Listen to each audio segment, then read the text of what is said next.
Hi, I'm Jeanette Bonner, and this is School of Hollywood. Welcome to Season 3 of School of Hollywood. We'd like to thank you for listening and following the Entertainment World School of Hollywood podcast.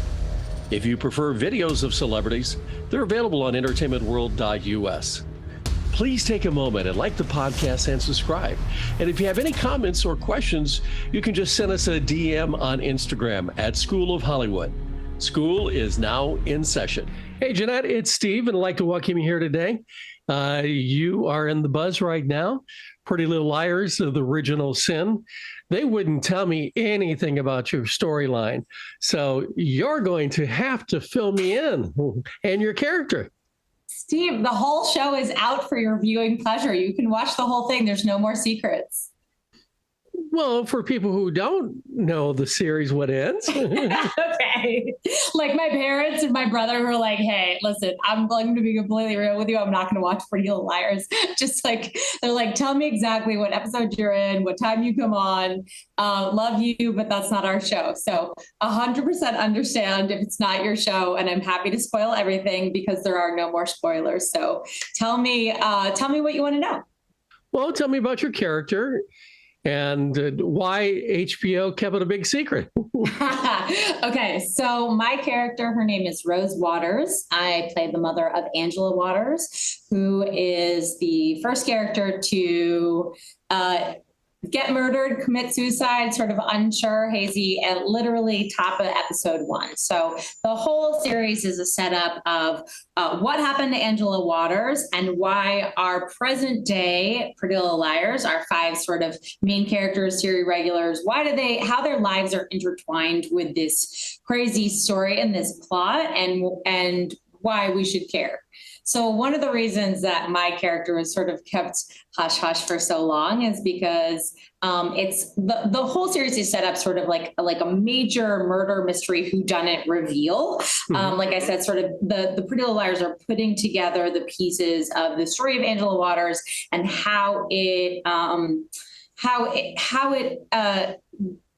why it matters to their own lives and how it intertwines with what's happening and what's with them right now, which is that they're being chased and haunted, I guess, by a crazed man in a mask with a knife. So one of the conjectures was that I was playing the crazed man in a mask with a knife. So it's like the mother of Angela Waters has come back to haunt the new Pretty Little Liars. So that was one of the theories, the fan theories that was going around. But this like reveal of this murder story and this whodunit and why it was like kept sort of under wraps until the whole story was out. Well, you really couldn't use the sense memory or the Meisner or the Stanislavski of going back and being a killer. So how did you prep for it? Well, I'll tell you, it wasn't any of those, but it was the other magical instrument that we all have in our box, which was improv. So I just posted this story on Instagram. The audition that I got was one-line description of what's happening. It just says a woman who is having a psychotic break after or who's grieving from the death of her daughter,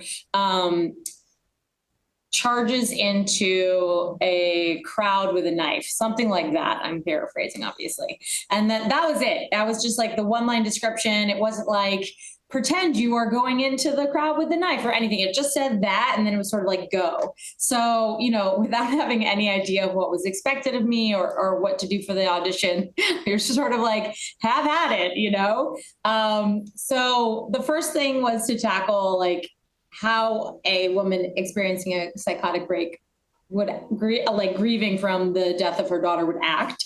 I reached out to my brother, who is a psychologist, and he said, after like talking through the show and the show's history and the story, and he was like, Jeanette, I don't think this is like NCIS. I don't think this is FBI. I think this is like prime melodrama. Actually, this reminds me of Mandalay.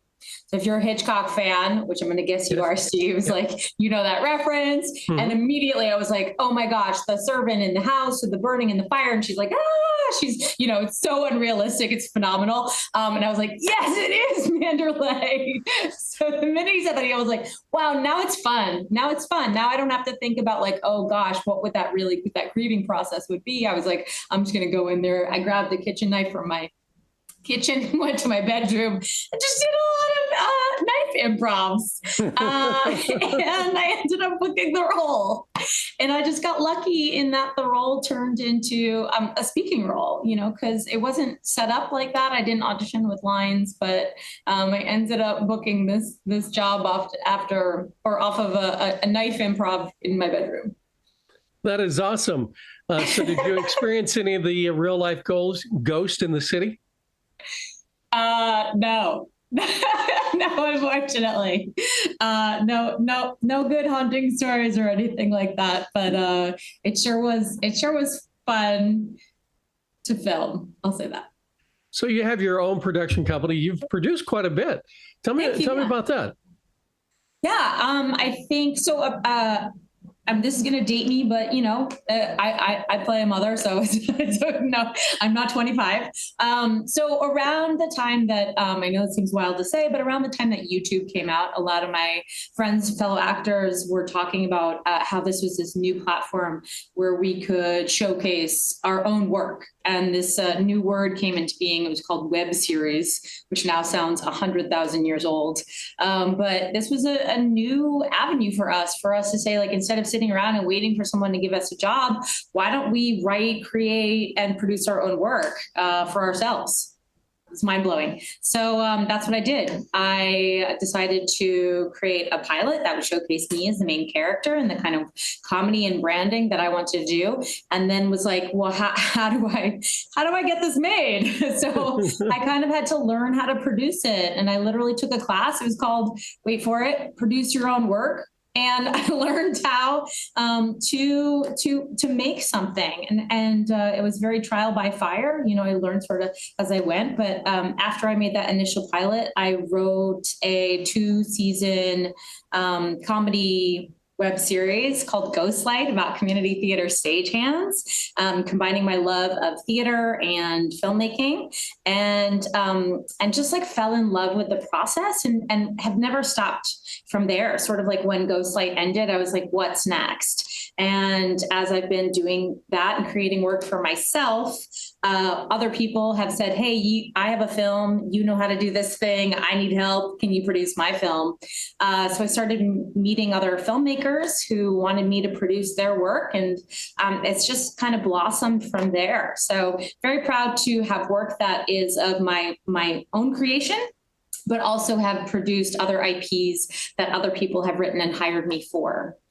You talk about branding yourself on it. What was the brand that you were trying to create, and how did you go about it?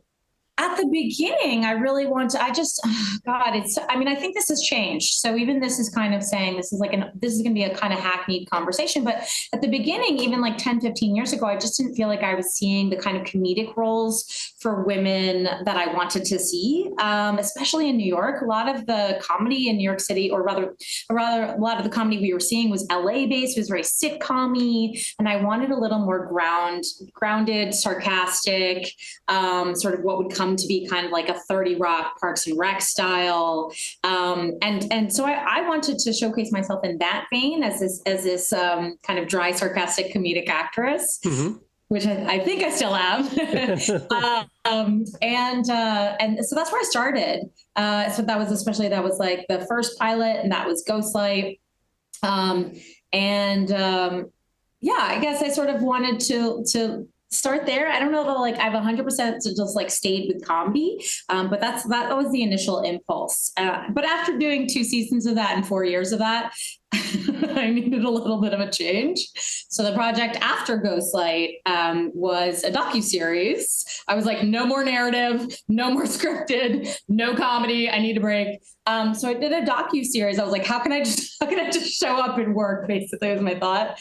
And I wanted to combine sort of my love of my community and the arts. So there's a lot of people in the theater and the filmmaking world. And I wanted to connect with them over my love of ice cream. Because I've been writing this ice cream blog about places to get near independent local ice cream in New York City. So it's called The Scoop.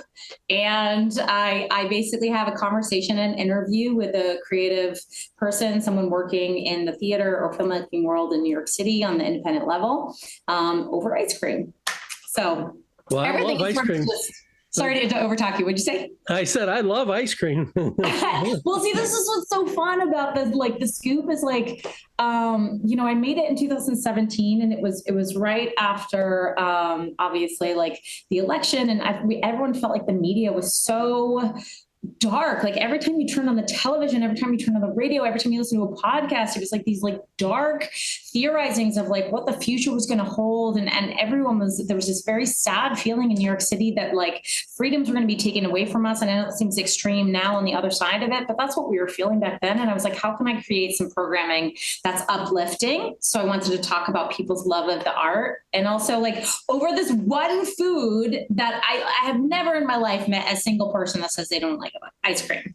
So I was like, how do I find this love of this one universal thing that everybody loves, that brings people joy and connects people, and use it to showcase the arts in a positive way?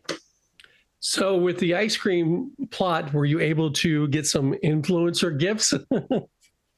I did it well, not 100%. My guests were not super high profile because they were from my own personal community. But I did. We always get like free ice cream or wherever we shot. And I will tell you, this one day we were trying to, it was a scheduling thing, but also a money thing, where I thought, let me try to shoot 2 episodes in one day. Mm-hmm. And so we did an ice cream. We did a shoot at one ice cream spot in the morning and then another in the afternoon. And at both places, I think I had like at least 3 scoops because I wanted to try different flavors. It was too much. It was a little ambitious. I felt completely ill. It's like, I don't know why. Whose decision was this? Where's the producer? Like, to have so much ice cream in one day was not a good idea. But we had me and my team. We all had a lot of delicious ice cream that summer. That is awesome. And you also have a series called Single, or a project you're doing on something called Single. Yeah. So again, similarly, after The Scoop, I was like, what genre haven't I tackled? I want to do something new. And I created a podcast, actually. And at the time, it was right when, I know it seems like corny and cliche now, because who doesn't have a podcast? But back in 2018, it was still kind of early stages. And I was really curious about it. And I didn't know anything about how to create a podcast. So once again, let me figure out how to do it. So Create This Podcast was sort of born, again, sort of coming from my own personal experiences in my life, and my own single experiences in New York City. But more importantly, I wanted to connect to other single women, but also single men as well, to talk about their experiences. I just didn't feel like there was a space in the world where people were honoring and talking about single women in a positive way, like sort of honoring their achievements and their independence and their happiness. It's always sort of like coming from a place of pity or shame, or how unfortunate that you haven't found someone yet. And I was like, I don't know, all the single women I know are like really great and really happy. So can I create some kind of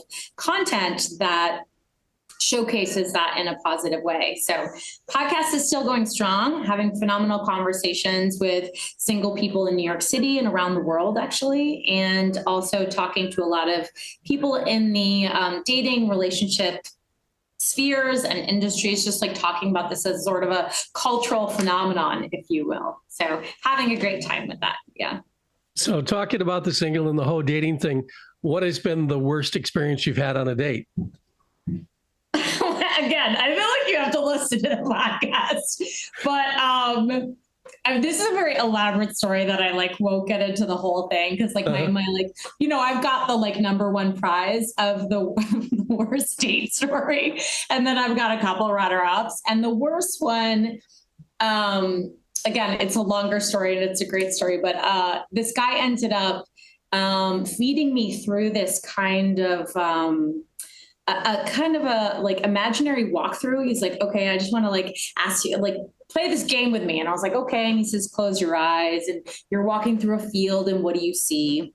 Fast forward to the end of the day. And it was very weird, and I didn't understand what was going on. And I ended up telling some friends about it, and they said, oh, that's a classic pick-me-up. If you Google like strawberry field and con, that whole thing will come up.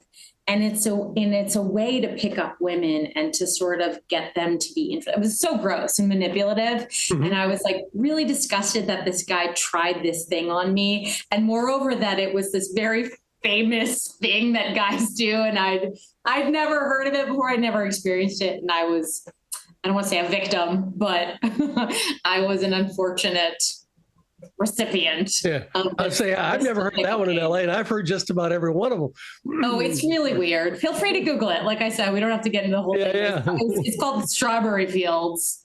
You'd pick like Google Strawberry Fields pickup or Strawberry Fields con or something like that. Okay. I think it's like more of a pickup artist thing, strategy, if you will. But either way, no one woman wants to find out that they're the recipient of some like very famous pickup strategy that also didn't work, by the way, because I was so weirded out by the whole thing. Well, let's go back into the producing party. Yes, we've taken a strong detour. I told you didn't want to necessarily get into it, but so on the independent films, how do you go about finding your funding for your projects? Great question. I ask myself that every single day. A lot of people are self-financing because they want to use their first short film as a proof of concept for their future work. Crowdfunding. I've crowdfunded 3 projects of my own, and I've consulted and coached on countless others for other people if that's their first project. And then, we're sort of in this moment of time that where everyone's a little confused about the next steps. The pandemic has thrown classic content watching kind of on its head, in the way that movie theaters are closing, and even big studios don't really know what a projected ROI is going to be with box office, or if we're doing box office at all. So the traditional model of filmmaking is, I don't want to say dead, but it's definitely transitioning. And those of us that trickle down to the indie level are all trying to figure out, well, if this model no longer works, like what's the next model? So I don't have any answers for you, unfortunately. I have some wonderful filmmaker friends that are actually in the active part of doing research of trying to figure out like how we can finance films on the indie level, and how we can get either investors or how we can get loans to finance our work if we can't ultimately promise that we're going to have a box office run or we're going to have streaming distribution. So I don't have any answers for you, but I'm, like I said, and I've kind of been evident by this conversation, I'm always learning. I'm always in process of discovery and trying to grow as an artist myself. So, to be continued. Well, no, this is great. And are there any charities that you're involved in New York that you want to talk about and support?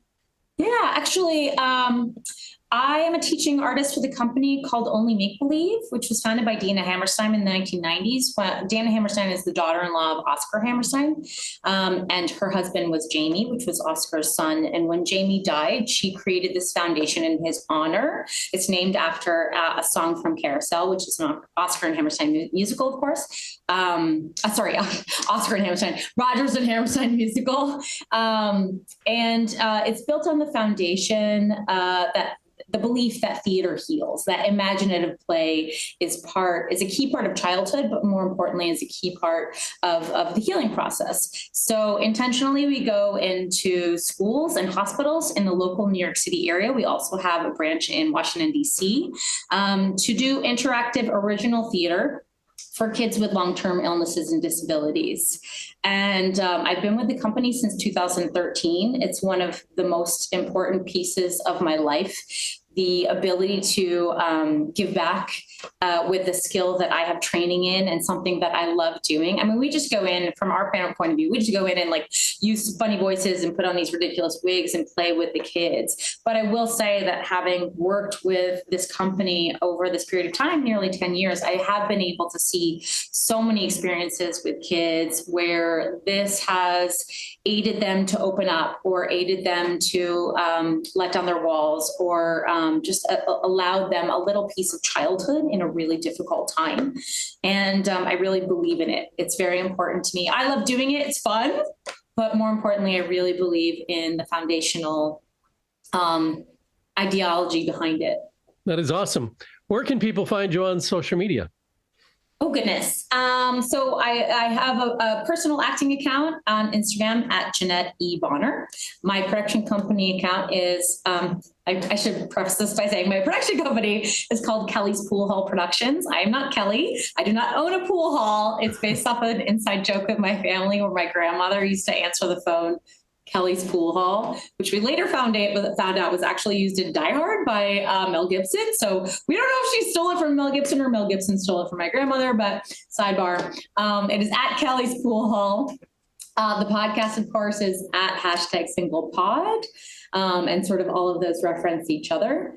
I'm on Twitter, but I barely use it under the same handles that I just mentioned. And then same thing on Facebook. And I just joined Twitter. I can't even say it. I just joined TikTok for the podcast. I'm not a great user of the TikTok yet, but we are slowly learning. I'm a begrudged early user. So at #SinglePod on TikTok too. And the podcast, they can hear it where? Almost every single platform that anyone listens to podcasts. So the easiest thing I can recommend, if you type in hashtag, like the actual symbol, and write #single, it will come up as a search term. So you got to spell that out old school way. So #single.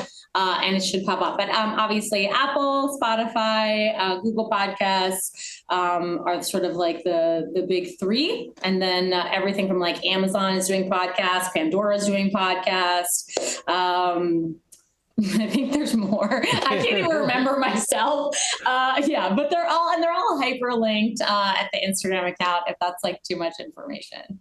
All right. Well, I appreciate you being here today. You're a wonderful guest. And congrats on the series. Thank you. Thank you. I hope you go watch it.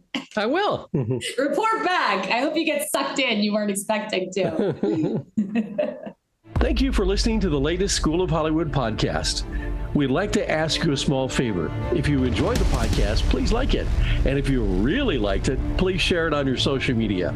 If you have any questions about acting, music, producing, and directing, feel free to reach out to us on Instagram at School of Hollywood. School of Hollywood is now part of entertainmentworld.us. Until next time, school is out.